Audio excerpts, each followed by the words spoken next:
Minto bridge सबसे ज़्यादा hotspot माना जाता था पानी भरने का।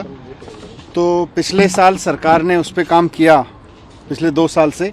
और आपको याद होगा कि पिछली बारिश में मिंटो ब्रिज से कोई ऐसा सीन देखने को नहीं मिला जिसमें आप ये कहें कि साहब वहाँ पानी बहुत भर गया। बहुत बढ़िया अरेंजमेंट अब मिंटो ब्रिज पे हो गए हैं। लेकिन पिछले साल अचानक ये एक नया हॉटस्पॉट पैदा हुआ ITO के पास, WHO के सामने, जहाँ बार बार बारिश हो रही थी और बार बार पानी भरता जा रहा था। तो तभी हमने तय किया था कि उस वक्त जो भी मेकशिफ्ट अरेंजमेंट हो सकते थे वो किए, लेकिन तभी तय कर लिया था कि अगले साल बारिश में यहाँ पानी नहीं रुकना चाहिए एक बूंद भी। और मुझे खुशी है कि इंजीनियर्स ने इसकी पूरी तैयारी कर ली है। मनीष जी, क्या क्या इंतजाम किए गए हैं उसके लिए? पूरे सड़क से जितना भी पानी गिरेगा उसको उठा के यहाँ करीब 5 लाख लीटर पानी का एक होल्डिंग एरिया बनाया गया है।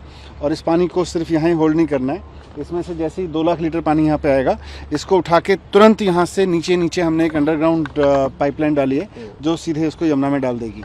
तो बिल्कुल भी अब वहाँ पानी रुकने की संभावनाएं नहीं होनी चाहिए, ऐसा मैं उम्मीद कर सकता हूँ। अभी सर अंडर कंस्ट्रक्शन है, लगता है कि तब तक काम ये तो 5-7 दिन में पूरा हो जाएगा। बस अब लास्ट में 2-3 दिन का काम बचा हुआ है। इससे पहले सर पॉइंट कितने हैं दिल्ली के अंदर जहाँ पे आशंका चिन्हित की होंगी? दिल्ली में हम लोगों ने ऐसे जो ट्रैफिक पुलिस से मिलते हैं, जल बोर्ड से मिलते हैं, हमारे करीब 25 या 27 इस तरह के वनरेबल पॉइंट्स हैं, जिसमें मिंटो रोड भी था, ये भी था, पुल प्रहलादपुर भी था, और भी कई जगह हैं।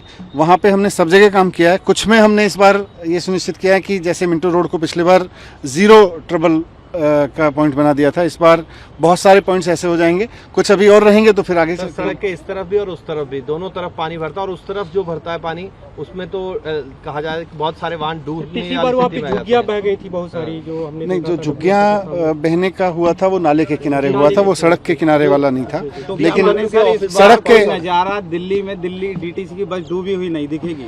नहीं, DTC की बस तो वैसे भी नहीं डूबनी चाहिए। पानी अगर कहीं ज़्यादा है तो DTC बस को कोई धक्का मार के ले जाए तो अलग बात है, नहीं जाना नहीं चाहिए। लेकिन जो पिछले बार के हॉटस्पॉट्स थे, हमारी कोशिश है कि उसमें अधिक से अधिक काम हो जाए और पानी ना भरे। तो सर एक दूसरा मुद्दा है, अग्नि पानी वीर योजना का लगातार विरोध हो रहा है। आज भी दिल्ली में कई जगहों पर प्रदर्शन हुआ। आम आदमी पार्टी की छात्र इकाई ने भी प्रदर्शन किया, कई लोग डिटेन किए गए। पूरे देश का युवा इस बात को लेकर गुस्से में है और केंद्र सरकार को इस बात को समझना चाहिए कि आखिर वो सरकार है किसके लिए। इन युवाओं के लिए तो सरकार है, देश के लोगों के लिए तो सरकार है।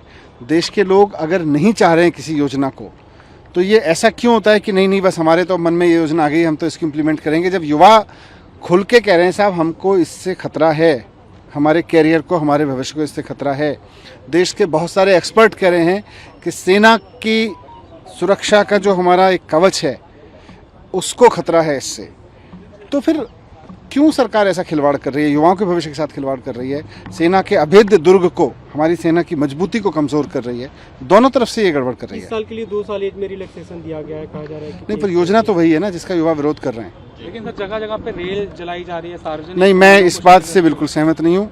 मैं अपने युवा भाइयों के साथ, युवा बहनों के साथ में हूँ। उनकी मांग पे वो जिस चीज़ का विरोध कर रहे हैं, सरकार गलत कर रही है, लेकिन उसका विरोध करने के लिए आप राष्ट्रीय संपत्ति को नुकसान पहुंचाएं, किसी को नुकसान पहुंचाएं, किसी की जान माल को नुकसान पहुंचाएं, इवन किसी पुलिसकर्मी को भी नुकसान पहुंचाएं, वो एकदम गलत है।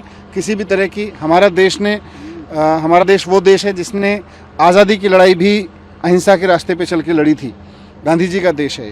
तो हमें बिल्कुल जो भी लड़ाई लड़नी है, लड़ाई लड़ें, हम साथ हैं, साथ में हैं। ये सबकी लड़ाई है, हमारे भी बच्चों की लड़ाई है। लेकिन किसी भी तरह की आगजनी, किसी भी तरह की हिंसा, इसको तो कोई साथ नहीं दे सकता है।